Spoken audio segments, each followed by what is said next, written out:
When a single mother helped a lost girl find her father at the amusement park, she had no idea the man was the city's most dangerous mafia boss, or that he'd been silently loving her since they were 17. Now his enemies have discovered his only weakness, and she must choose between the safe life she built alone or the dangerous love that could destroy them both. If this story touched your heart, hit that like button and subscribe for more intense romance stories. Comment below if you think Emma made the right choice by giving Vittorio a second chance. The carousel music echoed through Lakeside Amusement Park as Emma Chen wiped down another table at the outdoor cafe, her tired eyes scanning the crowd for her daughter. Lily was playing near the fountain, her pink backpack bouncing as she chased pigeons. 23 years old, working 2 jobs, raising a 4-year-old alone. This wasn't the life Emma had imagined when she'd been the bright-eyed high school valedictorian everyone said would change the world. "Mommy, look!" Lily's voice carried across the plaza, and Emma smiled despite her exhaustion. Her daughter's joy made everything worth it. The afternoon shift dragged on. Families laughed together, couples shared cotton candy, and Emma served them all with a practiced smile that never quite reached her eyes. She'd learned to be invisible in crowds, to blend into the background. Safety came from not being noticed. "Emma, you can take your break," her manager called out. 30 minutes. She found Lily exactly where she'd left her, now making a castle out of fallen leaves. Emma sat on the bench nearby, her feet screaming in protest after 5 hours standing. She closed her eyes for just a moment, listening to the distant screams from the roller coaster, the carnival music, the ordinary chaos of people living ordinary lives. When she opened her eyes, Lily was gone. Panic hit like ice water in her veins. Emma shot to her feet, scanning the plaza, the fountain, the carousel, the game booths. No pink backpack, no dark pigtails. "Lily!" Her voice cracked. "Lily!" She ran through the crowd, pushing past families, her heart hammering against her ribs. 4 years old, and alone in a park filled with thousands of strangers. Emma's mind spiraled through every nightmare scenario, every news story she'd tried to forget. Have you seen a little girl? 4 years old, pink backpack, pigtails? Emma grabbed a security guard's arm. He shook his head, already reaching for his radio. 15 minutes felt like 15 hours. Emma ran from attraction to attraction, her voice going hoarse from calling Lily's name. Other parents stared at her with that mixture of pity and relief that said, "Thank God it's not my child." She wanted to scream at them, to make them understand that her daughter was everything, the only good thing she'd ever created, the only reason she kept fighting through exhausted days and lonely nights. Then she saw them. Near the Ferris wheel, a man in an expensive black coat knelt beside Lily, who was clutching her pink backpack and crying. Emma's maternal instinct screamed danger, but before she could run forward, the man handed Lily a tissue and pointed directly at Emma. Lily's face lit up. "Mommy!" Emma caught her daughter in her arms, crushing her close, breathing in the familiar scent of strawberry shampoo and candy. "Baby, you scared me so much. Don't ever run off like that again." "I'm sorry, Mommy. I saw the big wheel and wanted to look, but then I couldn't find you and I got scared." Lily buried her face in Emma's neck. "It's okay. You're safe now." Emma looked up at the man who'd found her, ready to thank him. The words died in her throat.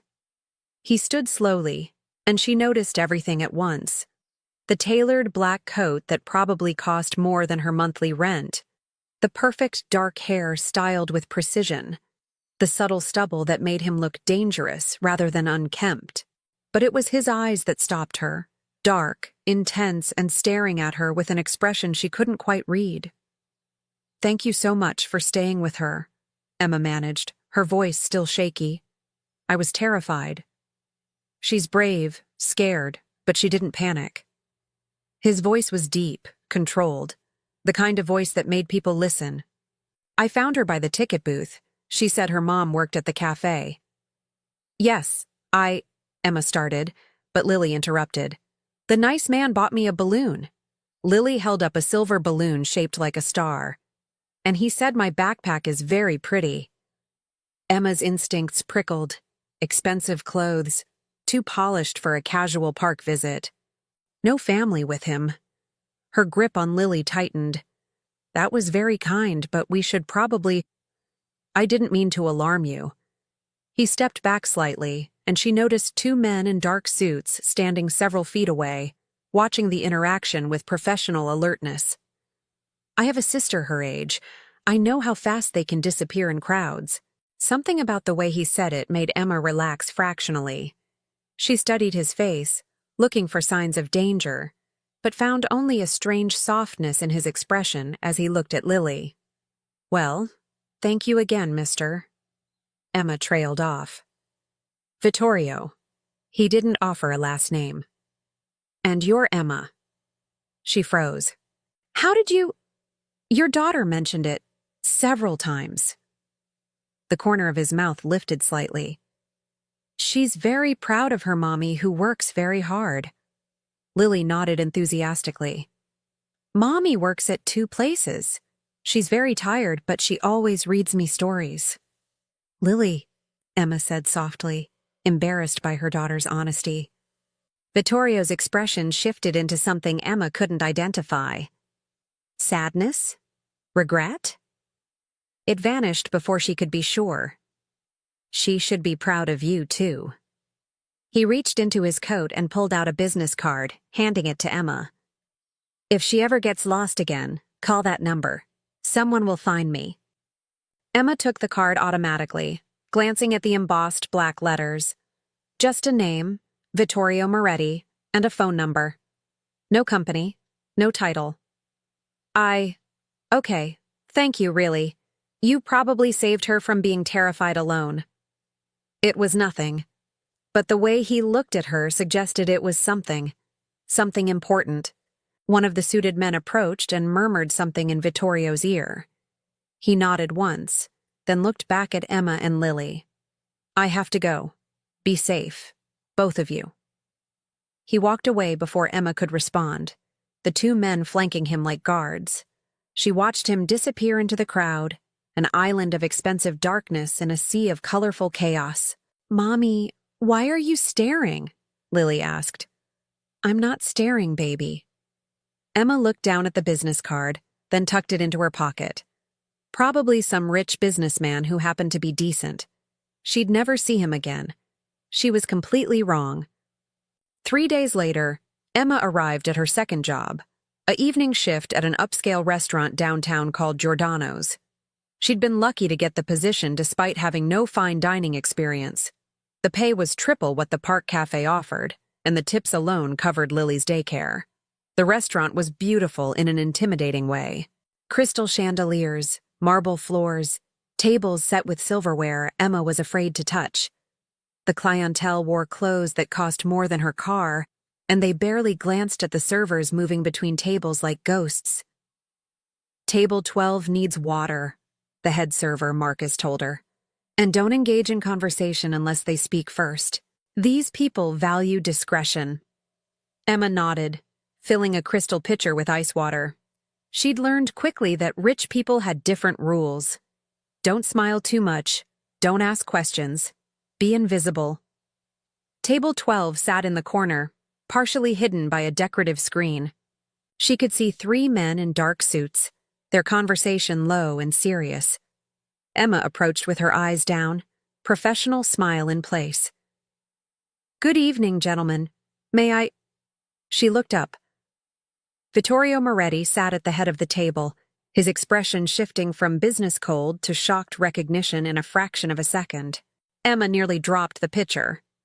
Emma! He said her name like a discovery, like finding something he'd lost. The 2 other men at the table exchanged glances. Mr. Moretti, I didn't expect. She fumbled, her professional training warring with her surprise. Would you like water? Yes. He didn't look at the glass she filled. He looked at her, and there was something in his eyes that made her feel exposed, seen in a way she hadn't been in years. You work here. I started this week. She finished pouring, her hands steady through sheer willpower. "Can I get you anything else?" One of the other men cleared his throat. "Vittorio, we should—" "Give us a moment," Vittorio said quietly. And it wasn't a request. The two men stood immediately and moved to the bar, leaving them alone. Emma should walk away. Every instinct told her this man was dangerous, not because of anything he'd done, but because of the way people moved around him, the way the restaurant staff straightened when he entered, the way her manager had personally shown him to the best table. "How is Lily?" he asked, and the gentleness in his voice threw her off balance. "She's fine. She talks about the nice man who found her at the park." Emma glanced toward the kitchen, knowing she was spending too long at one table. "She kept the balloon." "Good." He leaned back slightly, studying her. "2 jobs, the park and here. Children are expensive." She didn't know why she was explaining herself to this stranger. "And their father?" The question was carefully neutral, but Emma caught the tension in his shoulders. "Not in the picture, never was." She lifted her chin, daring him to judge her. "His loss." Vittorio said it with such certainty that Emma felt something shift in her chest. "Emma, I want to—" "Emma!" Marcus appeared at her elbow, his smile strained. "Mr. Moretti, I apologize for any disruption. Emma is new. She's still learning our protocols." "She's perfect," Vittorio said flatly. "I'd like her assigned to my table whenever I'm here." Marcus's eyes widened. "Of course, sir. Whatever you prefer." Emma wanted to protest, but Marcus was already pulling her away, whispering urgently. "Do you have any idea who that is? Vittorio Moretti owns half this city. You do not keep him waiting, you do not question him, and you absolutely do not turn down his requests." "I wasn't going to—" "Good. Because girls would kill for the tips from his table alone." Marcus straightened his tie. "He comes in 3 times a week. You just became very valuable to this restaurant." The rest of the shift passed in a blur. Emma felt Vittorio's eyes on her whenever she moved through the dining room, felt the weight of his attention like a physical thing. When she brought the check, he'd left a tip that was more than she made in a week. Tucked under the receipt was another business card. In case you lost the first one, he'd written on the back. Emma stood in the empty restaurant after closing, staring at the card in her hand. Vittorio Moretti. A name that apparently made her manager nervous. A man who dressed like money and moved like danger. A man who'd been kind to her daughter and who looked at Emma like she was someone worth seeing. She should throw the card away. Instead, she tucked it carefully into her wallet, next to Lily's school photo. 2 weeks passed. Vittorio came to Giordano's every Tuesday, Thursday, and Saturday, always requesting Emma's section. He never spoke about anything personal, never asked inappropriate questions. He ordered his meal, thanked her politely, and left tips that were slowly erasing her credit card debt. But there were moments. Moments when their fingers brushed as she handed him a menu. Moments when she caught him watching her with that same intense expression from the park. Moments when she found herself taking extra care with her appearance on the nights she knew he'd be there. "You're playing with fire," her coworker Jessica warned. "Guys like that don't notice girls like us unless they want something." "He's just a customer," Emma insisted, but even she didn't believe it. On the 3rd Saturday, everything changed. Emma was wiping down tables after the dinner rush when Vittorio approached her, alone. His usual security detail waited by the door. "Emma, I need to ask you something." She straightened, suddenly nervous. "Of course. Tomorrow is Sunday. I know you have the day off." He paused, and for the first time since she'd met him, he looked uncertain. "I'd like to take you and Lily to the aquarium, as a thank you for making these dinners more bearable than business meetings usually are." Emma's heart stuttered. "Mr. Moretti, I don't think—" "Vittorio, please." He stepped closer, and she caught the scent of expensive cologne mixed with something darker. "I'm not asking for anything inappropriate. I just want to spend time with you, both of you. No expectations. No obligations. Why? The question escaped before she could stop it. His expression softened into something achingly vulnerable. Because every time I see you, I remember what it feels like to want something good in my life. Emma knew she should say no. Every rational part of her brain screamed that accepting was dangerous, foolish, asking for heartbreak. Men like Vittorio Moretti didn't pursue single mothers working 2 jobs unless they had ulterior motives. But when Lily heard about the aquarium, her daughter's excitement made the decision for her. Sunday morning arrived cold and bright. Emma dressed carefully in her nicest jeans and a cream sweater, telling herself it was just to look presentable. Not because Vittorio would be seeing her outside her work uniform for the first time. Lily wore her favorite purple dress and the sparkly shoes Emma had saved 3 months to afford. The black Mercedes that pulled up outside their modest apartment building made several neighbors peer through their windows. Emma's stomach twisted with nerves as Vittorio stepped out, looking impossibly handsome in casual clothes, dark jeans and a charcoal sweater that somehow still screamed wealth. "Good morning," he said, and his smile was genuine. "Lily, you look like a princess." "Thank you. Mommy said you're taking us to see fishies." Lily bounced on her toes. "The biggest fishies you've ever seen." He glanced at Emma, and something warm flickered in his eyes. "You look beautiful." Emma's cheeks heated. "Thank you for this. You really didn't have to." "I wanted to." He opened the car door, and Emma noticed the driver, one of the suited men from the restaurant. "Shall we?" The aquarium was 45 minutes away, and Lily filled every second with chatter about her favorite sea animals, her preschool teacher, her best friend Sophie. Vittorio listened like every word mattered, asking questions that made Lily beam with importance. Emma watched the interaction with growing confusion. This wasn't how dangerous men behaved. This wasn't how rich men treated children who weren't theirs. "You're good with her," Emma said quietly during a moment when Lily was distracted by the window. "Children see truth." Vittorio's expression grew distant. "They haven't learned to lie about what they see in people yet." "And what does Lily see in you?" He looked at her then, and the intensity in his gaze made her breath catch. Someone who would never hurt her, or her mother. The aquarium was magical through Lily's eyes. She pressed her face against every glass, shrieked with delight at the touch tanks, and made Vittorio carry her on his shoulders so she could see the shark feeding from the best angle. Emma captured it all on her phone: Lily's joy, Vittorio's rare, genuine smiles, the strange little family they appeared to be to strangers passing by. "Ice cream!" Lily announced after 2 hours of exhibits. "Please, Mommy." "Of course, baby." Emma started to reach for her wallet, but Vittorio's hand covered hers. "My treat. All of it." His fingers lingered against her wrist, and she felt her pulse jump. "Please, Emma, let me do this." They sat outside the cafe, Lily demolishing a chocolate sundae, while Emma and Vittorio shared a quiet moment.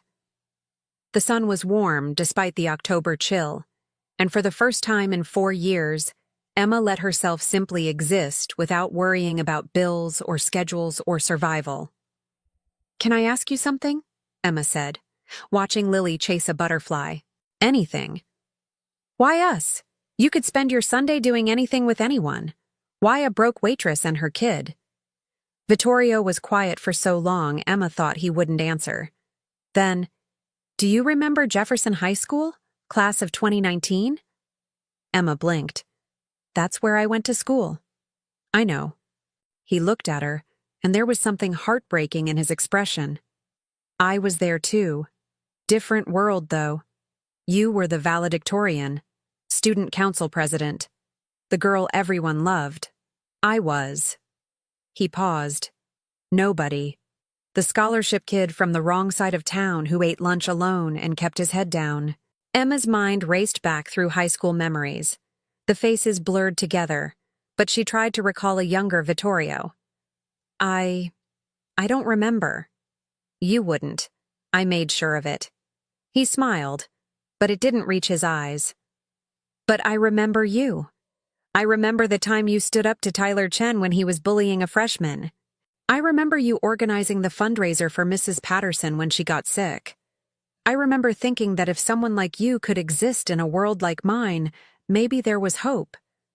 Emma's throat tightened. Vittorio. I watched you graduate with a full scholarship to state. I thought you'd become something incredible. Change the world like everyone said. He gestured vaguely. And then I built my empire and tried to forget. Until I saw you again at that park, and everything I'd buried came rushing back. What empire?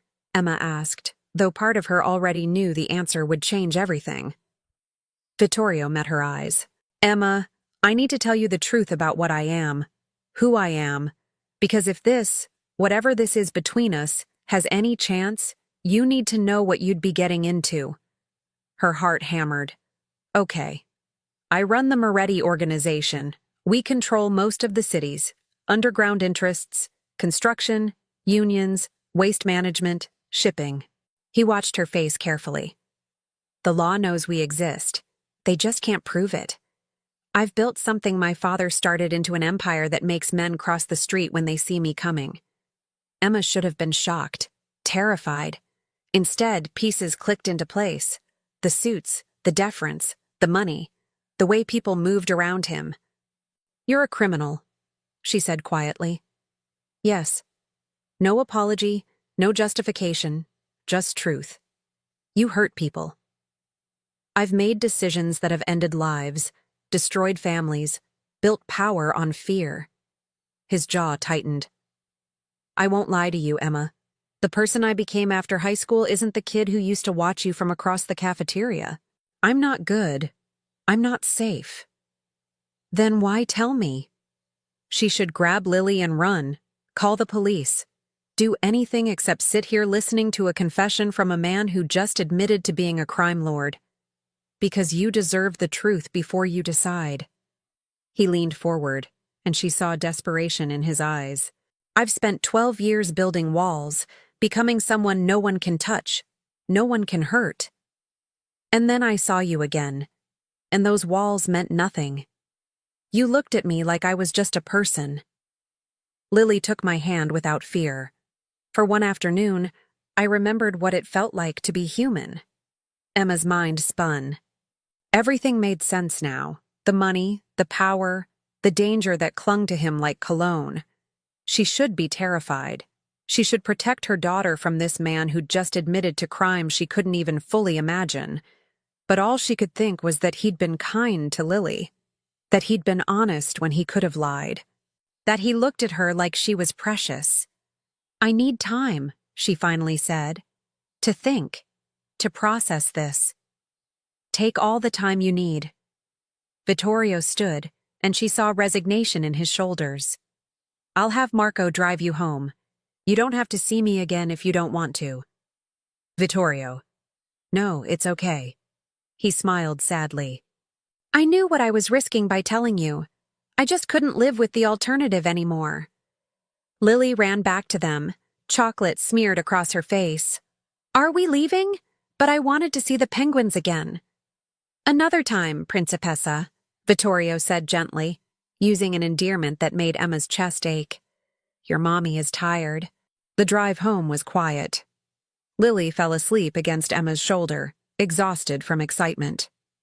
Emma stared out the window, her mind a chaos of emotions she couldn't sort through. When they pulled up to her apartment, Vittorio walked them to the door despite Emma's protests. Thank you for today, she said, shifting Lily's weight in her arms. She'll remember this forever. So will I. He reached out, then stopped, his hand falling back to his side. Emma, whatever you decide, know that I meant everything I said. You're not nobody to me. You never were. He was gone before she could respond. That night, after putting Lily to bed, Emma sat at her tiny kitchen table and Googled Vittorio Moretti. The results made her blood run cold. News articles about suspected mob activity, though nothing proven. Photos of him at charity events, looking dangerous and untouchable. whispered connections to violence, extortion, activities she couldn't even comprehend. She should delete his number, block him, pretend today never happened. Instead, she found herself thinking about the boy who'd eaten lunch alone, the man who'd been gentle with her daughter, the way he'd looked at her like she was sunlight in his darkness. Emma knew she was playing with fire. She just wasn't sure she wanted to stop. Monday at the restaurant, Vittorio's usual table remained empty. Tuesday came and went with no sign of him. By Thursday, Emma caught herself watching the door, her chest tight with something she refused to name as disappointment. "Waiting for someone?" Marcus asked with a knowing look. "No," Emma lied. Friday night, the restaurant was packed with a private party, some corporate event that had the entire staff running. Emma was carrying a tray of champagne glasses when she heard a familiar voice near the bar. Not Vittorio. Someone else. "I heard Moretti's gone soft, spending time with some waitress and her kid." The man laughed, cruel and sharp. "Carmine's going to love this. The great Vittorio Moretti has a weakness now." Emma's blood turned to ice. She set down the tray carefully, her hands shaking. The conversation continued, the men oblivious to her presence. "We should tell him. Carmine's been waiting for an opening like this for years. What's he gonna do? Kill a waitress? That'll start a war.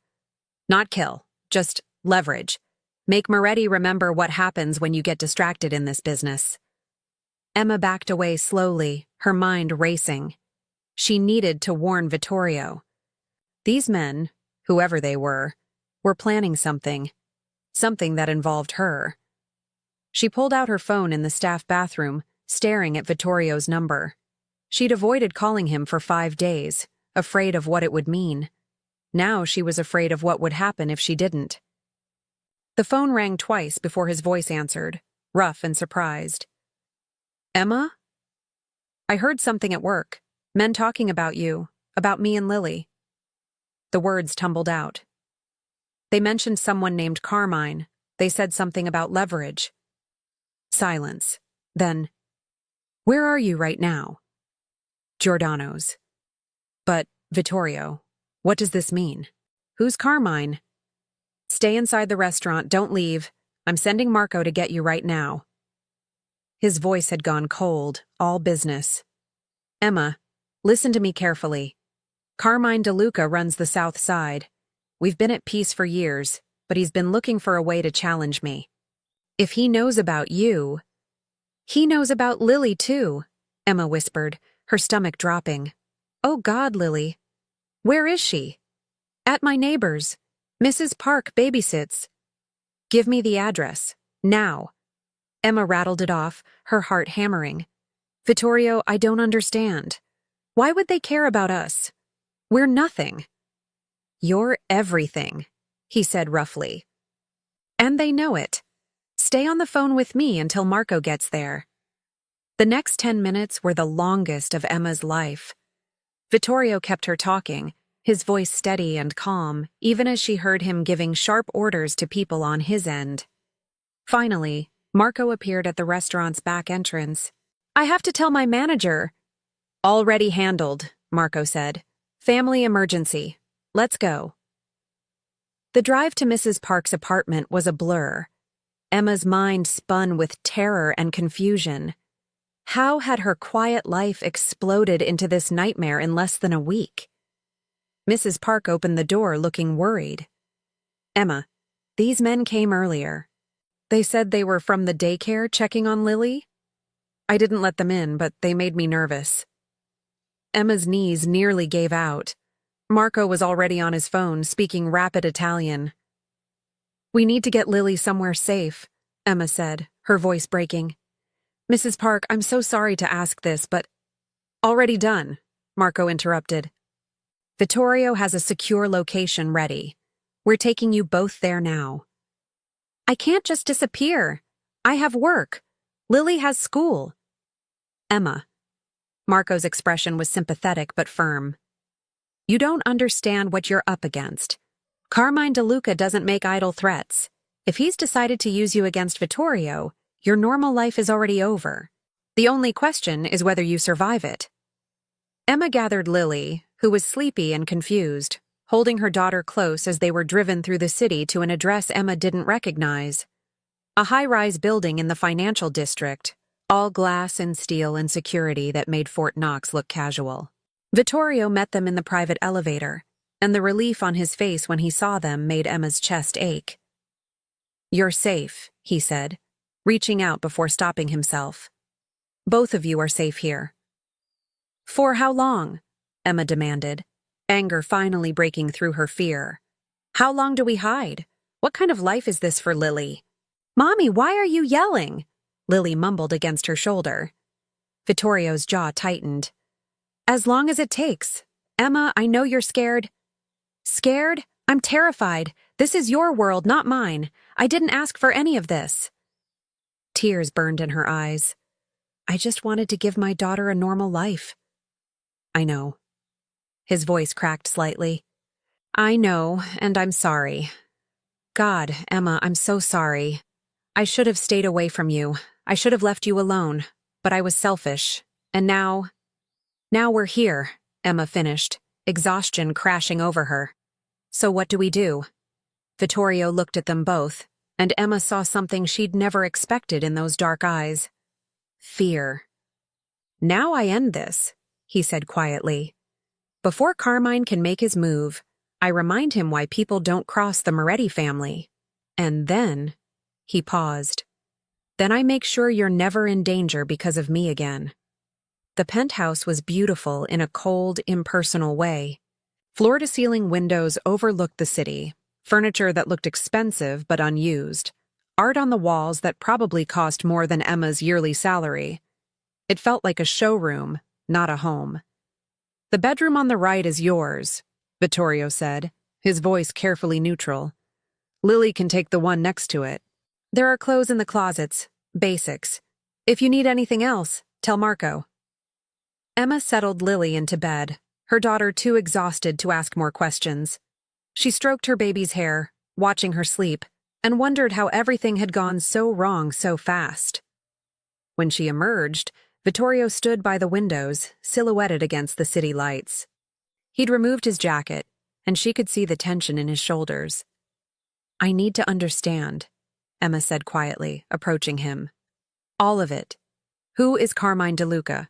Why does he hate you? What does he want?" Vittorio didn't turn around. "Carmine and we grew up in the same neighborhood. His father ran the south side, my father ran the north. We had an understanding. When my father died and I took over, I expanded. Took territory Carmine thought was his. Made deals he wanted. I was younger, hungrier, and I didn't care who I stepped on to build my empire." "You made an enemy." "I made several. Carmine's just the most patient." He finally looked at her. "He's been waiting for an opening, a weakness he could exploit, and then I gave him one by caring about you." Emma's heart twisted. "So, this is my fault?" "No." Vittorio crossed the distance between them in 2 strides. "Emma, no. This is entirely on me. I knew the risks. I knew what bringing you into my world would mean. I did it anyway because I was selfish and desperate and so tired of being alone." His honesty shattered something in Emma's chest. "What do we do now?" "I have people watching Carmine's movements. Tomorrow, I'll reach out, arrange a meeting. Make it clear that touching you or Lily means war." His hand lifted, almost touching her face before dropping. "Emma, I need you to know something. When this is over, when you're safe, I'll disappear from your life. You can go back to normal, and I'll make sure—" "Stop." Emma grabbed his hand, surprising them both. "Stop deciding what I want without asking me. You can't want this life, this danger." "You're right. I don't want danger for Lily. I don't want to live in fear." She stepped closer, her heart pounding. "But I also don't want you to disappear without giving me a chance to figure out what I do want." Vittorio stared at her like she was speaking another language. "Emma, I'm a criminal. I've done things that would make you sick. I've hurt people, destroyed lives. Why would you even consider? Because you were honest with me when you could have lied. Because you've been kind to my daughter. Because every time you look at me, I see the boy who ate lunch alone, not the crime lord everyone's afraid of. She squeezed his hand. I'm not saying I want forever. I'm not saying this isn't complicated and terrifying. I'm just saying don't make my decisions for me. For a long moment, they stood there, hands linked, the city glittering below them. Then Vittorio raised her hand to his lips, pressing a kiss to her knuckles that felt more intimate than anything Emma had experienced in years. You're extraordinary, he whispered, and you deserve so much better than me. Let me be the judge of that. He smiled then, real and warm and heartbreaking. Stay here tonight. Tomorrow I'll handle Carmine. And then? He paused. Then we'll figure out the rest. Together. Emma nodded, afraid to speak past the emotion clogging her throat. That night, she lay in the unfamiliar bed, staring at the ceiling and wondering if she'd lost her mind. Falling for a crime lord, putting her daughter in danger. Every rational thought screamed that she should run the moment she had the chance. But when she closed her eyes, all she could see was the way Vittorio had looked at Lily with such gentle care, the way he'd confessed his past with raw honesty, the way his voice had cracked when he'd apologized. She was already falling. The question was whether she'd survive the landing. Morning came too early.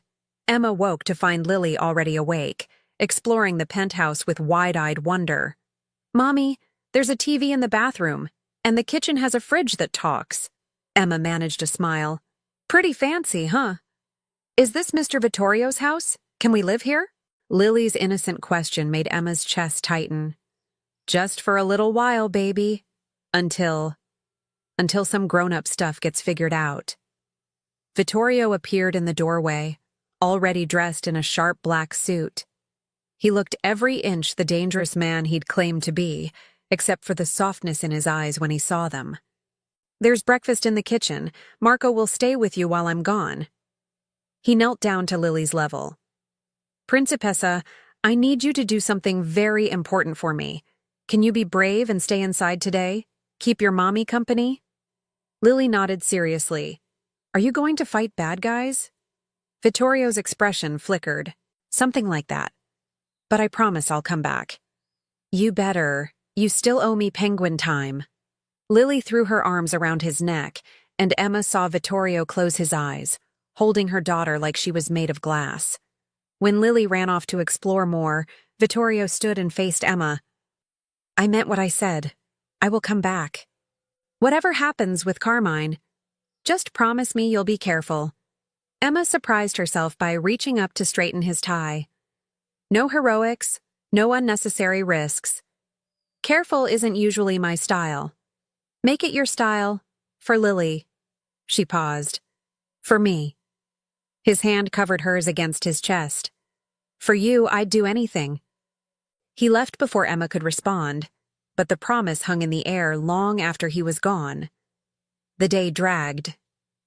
Emma tried to keep Lily entertained, but her mind was with Vittorio.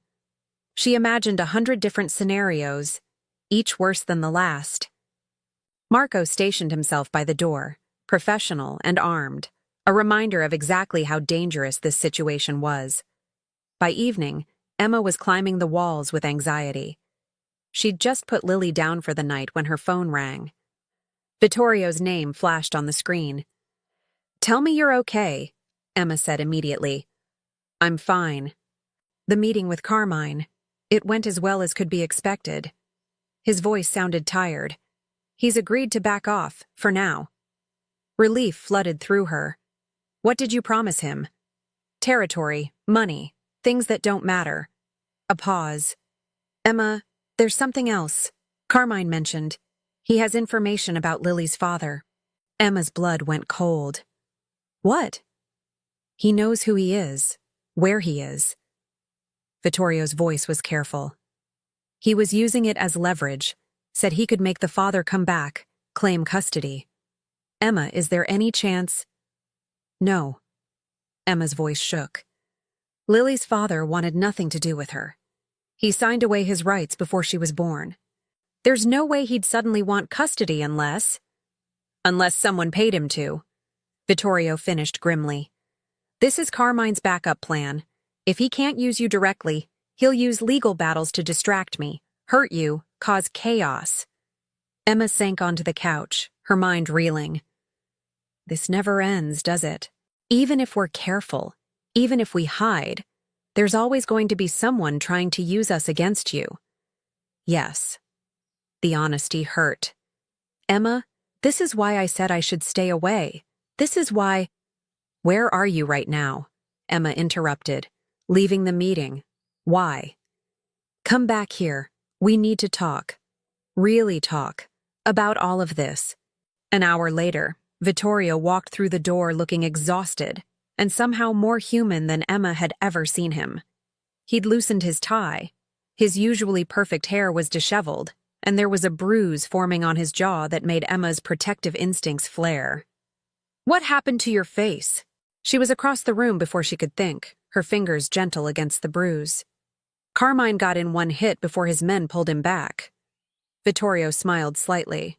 Worth it. I got in 3. You're an idiot. Probably.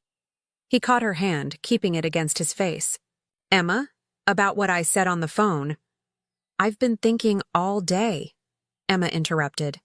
About this situation, about Lily, about what kind of life I want for us. And I keep coming back to the same conclusion. What conclusion? She took a breath. I can't do this halfway. Either I'm in your life, accepting all the complications and danger, or I'm out completely.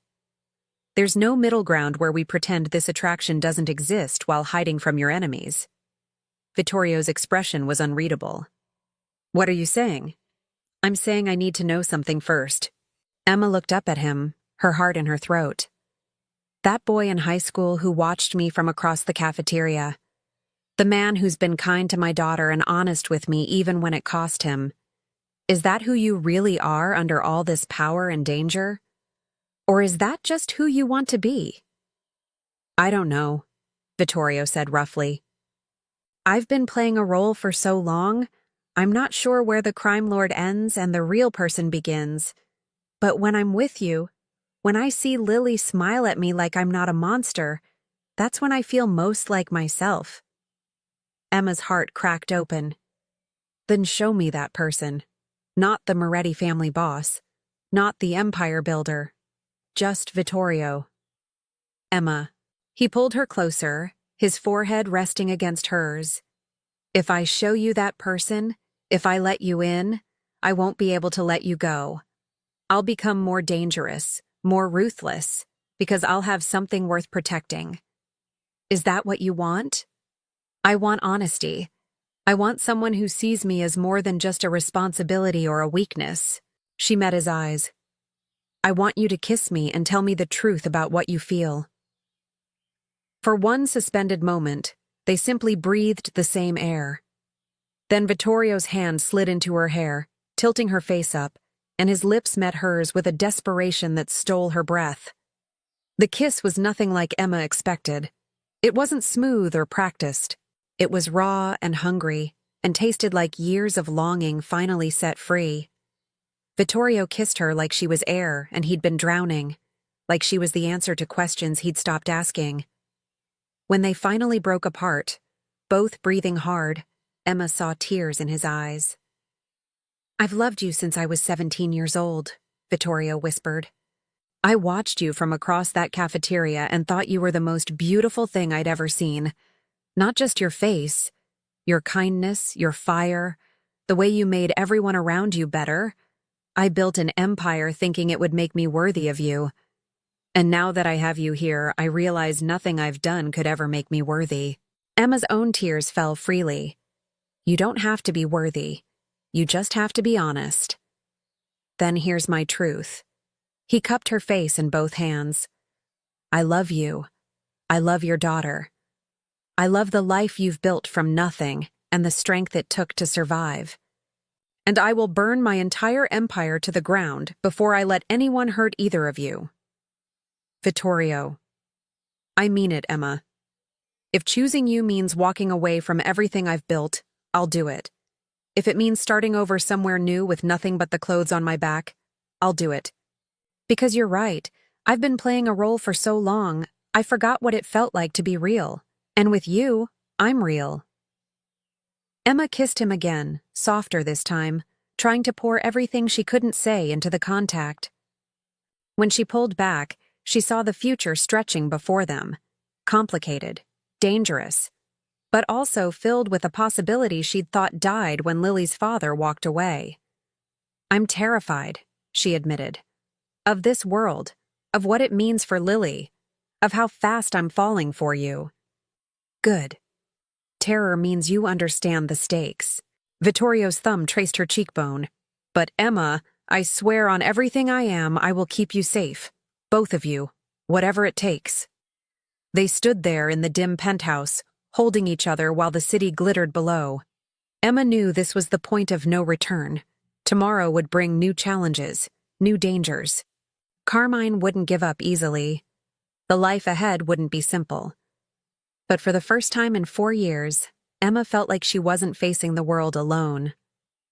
Stay tonight, Vittorio said quietly. Just stay. Let me hold you while I still can. Emma knew she should be cautious, should protect her heart. Instead, she took his hand and led him to the couch. They lay together in the darkness, Vittorio's arms wrapped around her, his heartbeat steady against her back. Tell me about the boy from high school, Emma whispered. The one who ate lunch alone. And Vittorio did.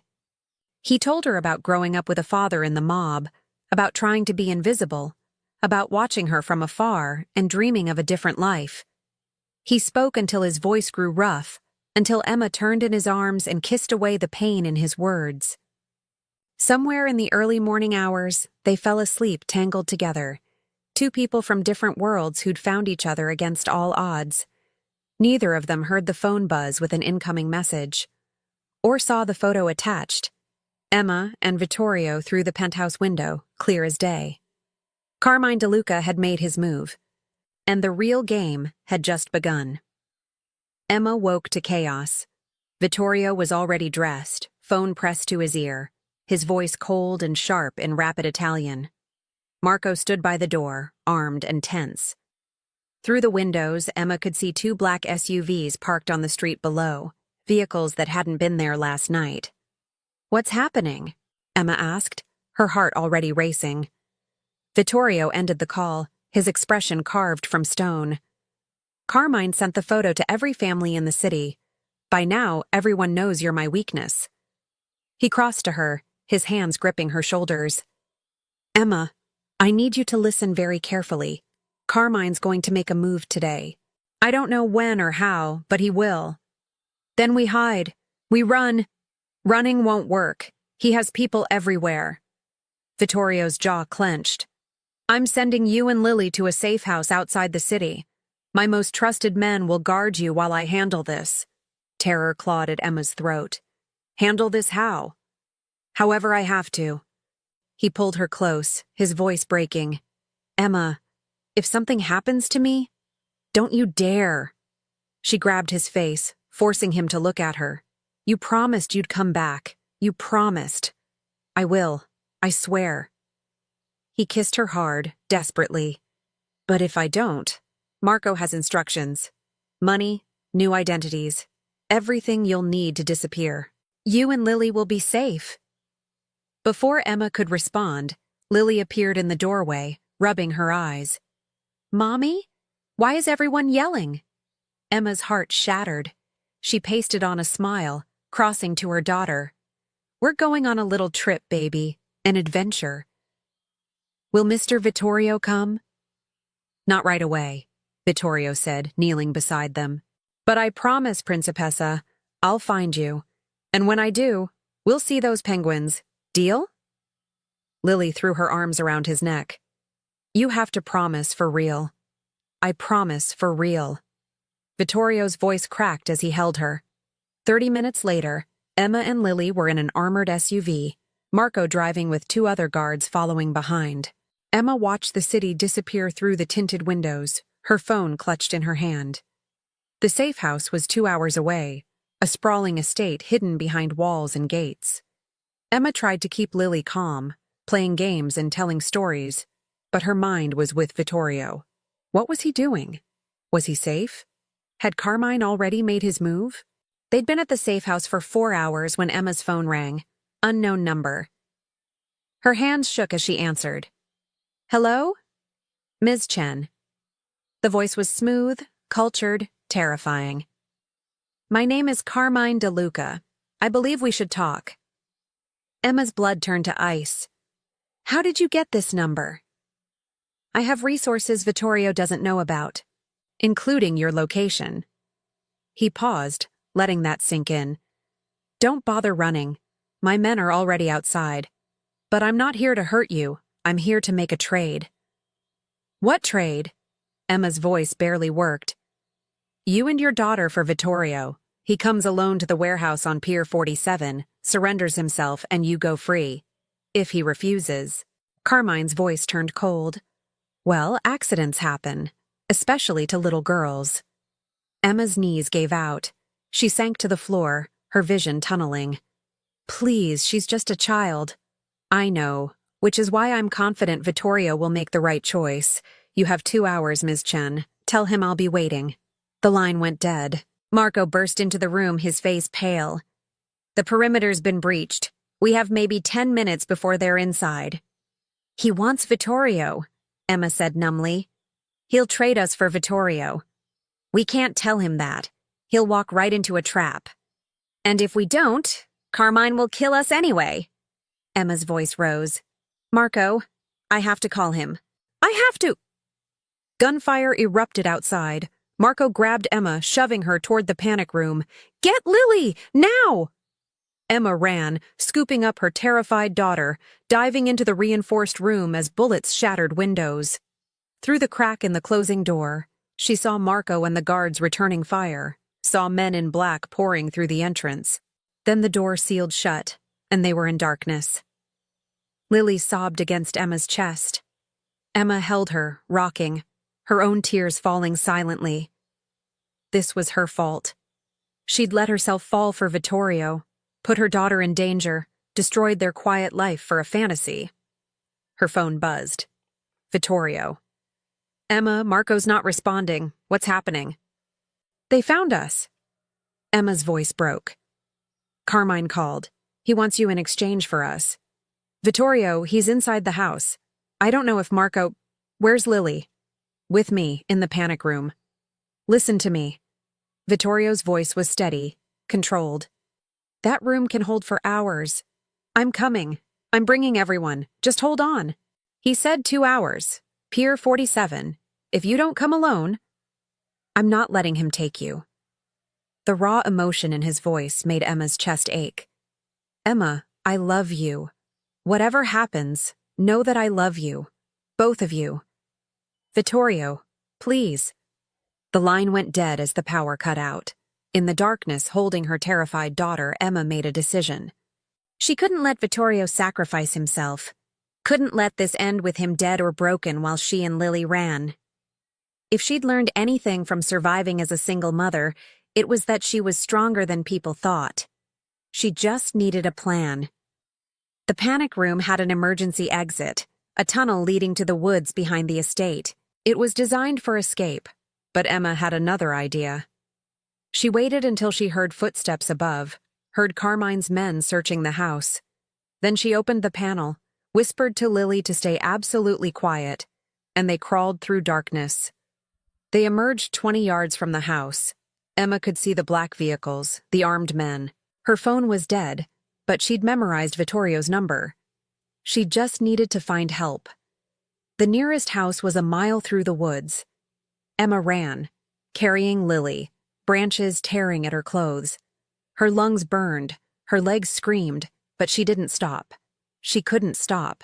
The elderly couple who answered their door took one look at Emma's terrified face and bloodied hands and called the police immediately. Emma gave them Vittorio's number, her voice shaking. Tell him Emma and Lily are safe. Tell him not to go to Pier 47. Tell him I have a plan. She didn't wait for their response. She was already running back toward the safe house. Her plan was insane, probably suicidal. But it was the only way she could think to save Vittorio and end this. She was going to give Carmine what he wanted, leverage over Vittorio. Except she was going to control the terms. Emma circled to the front of the estate, stepping into full view of the guards. "I want to talk to Carmine DeLuca. Tell him Emma Chen is here to negotiate." 3 guns pointed at her immediately. One man spoke into his radio. Moments later, a man in an expensive suit emerged from the house. Carmine DeLuca, looking exactly like a mob boss from Central Casting. "Ms. Chen, how resourceful." He smiled like a shark. "Where's the child?" "Safe, where you'll never find her." Emma lifted her chin, channeling every ounce of courage she possessed. "I'll trade myself for Vittorio. Me alone, let him go, and you have your leverage." Carmine laughed. "Why would I take that deal when I can have both of you?" "Because I recorded our phone conversation. Your threats against a 4-year-old child. Your confession to this attack." Emma pulled out her phone, miraculously still recording. "I've already sent it to someone Vittorio trusts. If anything happens to me, it goes to the FBI. Every word, every threat." It was a bluff. Her phone was dead. But Carmine didn't know that. His smile faltered. "You're lying. Try me." Emma's heart hammered. "You want Vittorio destroyed? Fine. Take me. Use me. But the moment you touch Lily or kill me, you lose everything. The FBI will have proof. You'll start a war you can't win."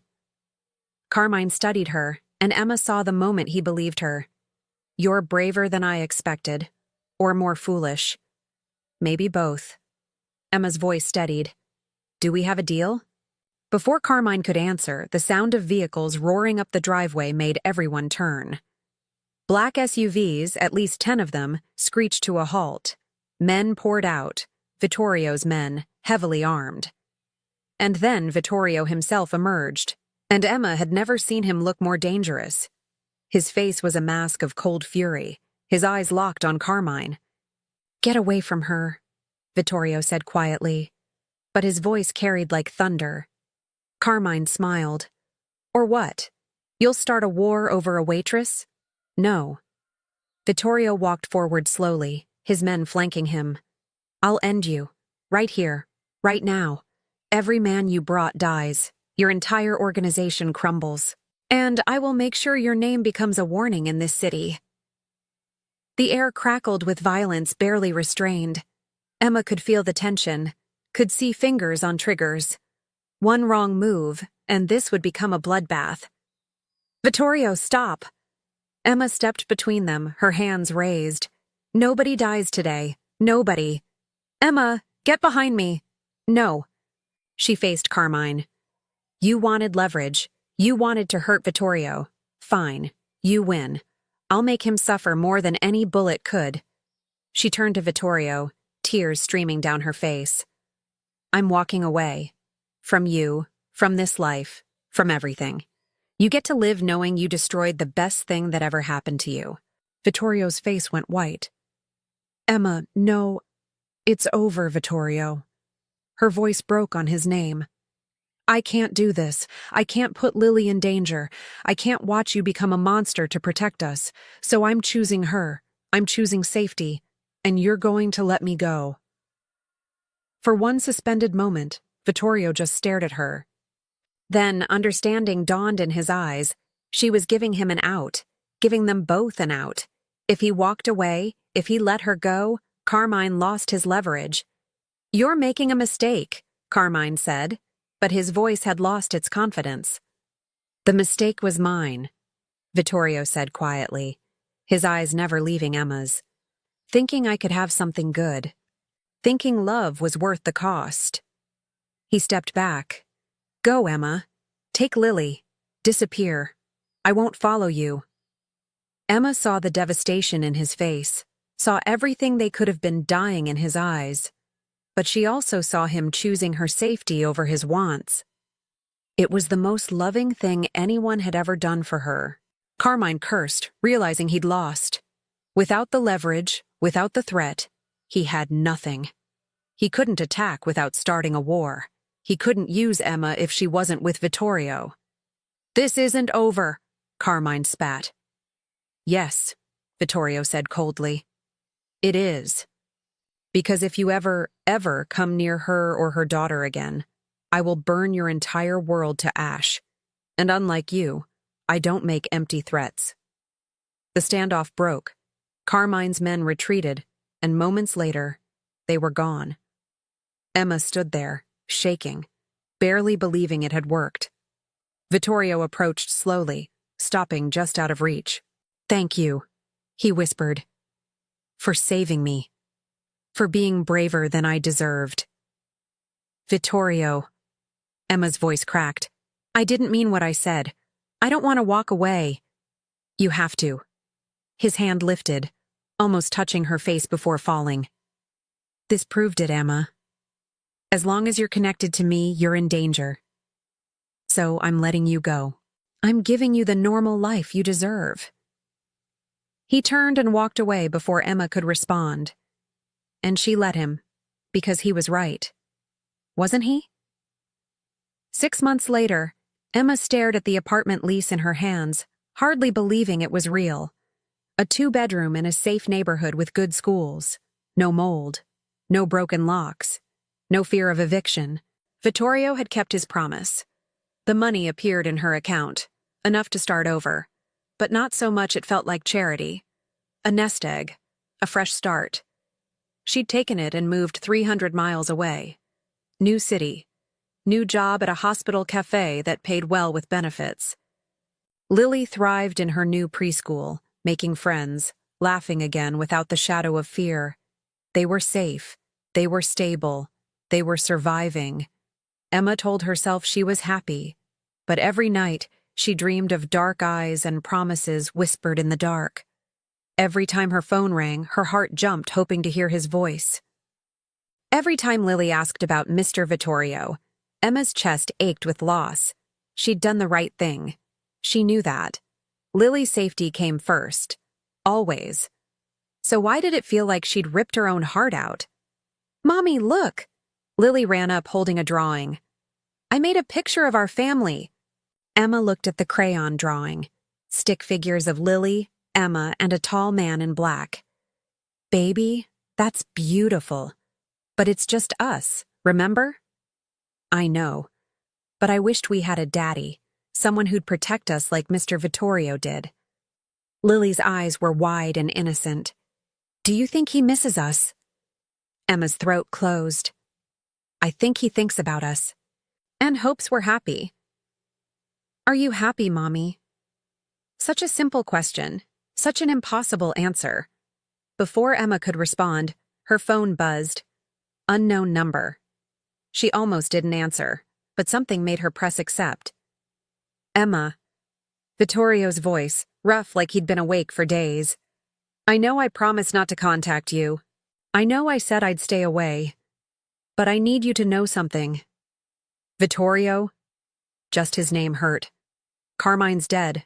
Car accident last week. The DeLuca family is scattered. No leadership. No threat." He paused. "You're safe now. Truly safe. No more looking over your shoulder. No more hiding." Relief and grief hit Emma simultaneously. That's good. Thank you for telling me." "Emma," his voice cracked. "I'm done. I'm out. I signed everything over to my cousin. The territories, the businesses, all of it. I walked away from the Moretti Empire 3 days ago." Emma's heart stopped. "Why?" "Because you were right. I was a monster. I built power on fear and violence, and it cost me everything that mattered." A shaky breath. "I'm trying to be the person I was before. The boy from high school who dreamed of being good enough for you. I don't know if it's possible, but I'm trying." Tears streamed down Emma's face. "Vittorio, you didn't have to." "Yes, I did. For me. Not for you or anyone else. For me." He was quiet for a moment. "I'm not asking you to come back. I'm not asking for another chance. I just wanted you to know that loving you changed me, made me want to be better, and even if I never see you again, that's enough." "Where are you?" Emma whispered. "Doesn't matter. I'm disappearing. New name? New life? Maybe I'll find that normal life we both wanted." "Vittorio, wait. Be happy, Emma. Love Lily enough for both of us, and if she ever asks about me, tell her." His voice broke completely. "Tell her I would have been honored to be her father." The line went dead. Emma stood frozen, the phone in her trembling hand, her mind spinning. He'd given up everything: his power, his empire, his identity, for a chance to be the man she'd glimpsed beneath the crime lord. And he wasn't asking for anything in return. Emma looked at Lily's drawing, the family they could have been. She thought about safety and stability and the normal life she'd fought so hard to build.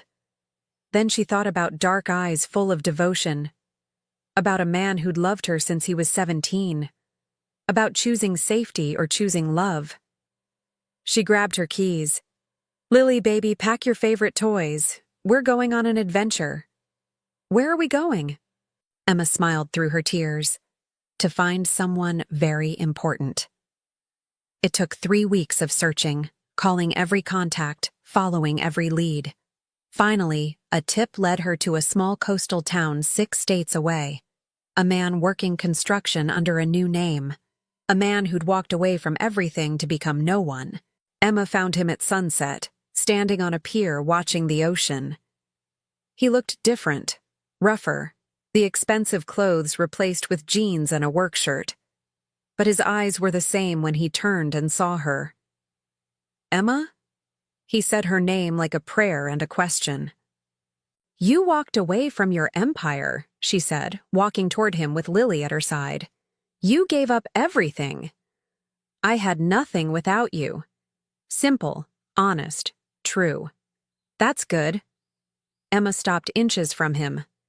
"Because I'm not interested in crime lords or mafia bosses. I'm interested in a man named Vittorio who's brave enough to start over, who's trying to be better, who loves my daughter like his own." Vittorio dropped to his knees, eye level with Lily.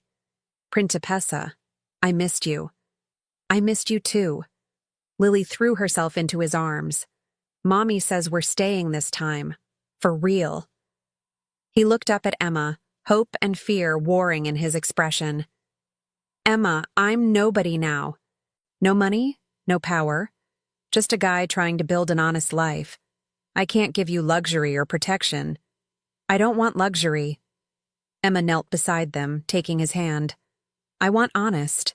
I want real. I want the boy from high school who finally became the man he was meant to be."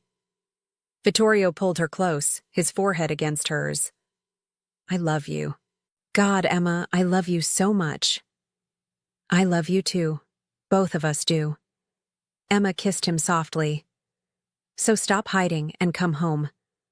3 months later, they married in a small ceremony by the ocean. No crime families, no danger, just Emma, Vittorio, Lily, and a handful of friends from their new life. Vittorio worked construction, came home exhausted and happy. Emma got her nursing degree. Lily called him Papa and wrapped him around her tiny finger. They were normal. They were safe. They were happy. One evening, a black car pulled up outside their modest house. Emma's heart stuttered with old fear until Vittorio squeezed her hand. "It's okay. I'm expecting them." Marco stepped out, older but still professional.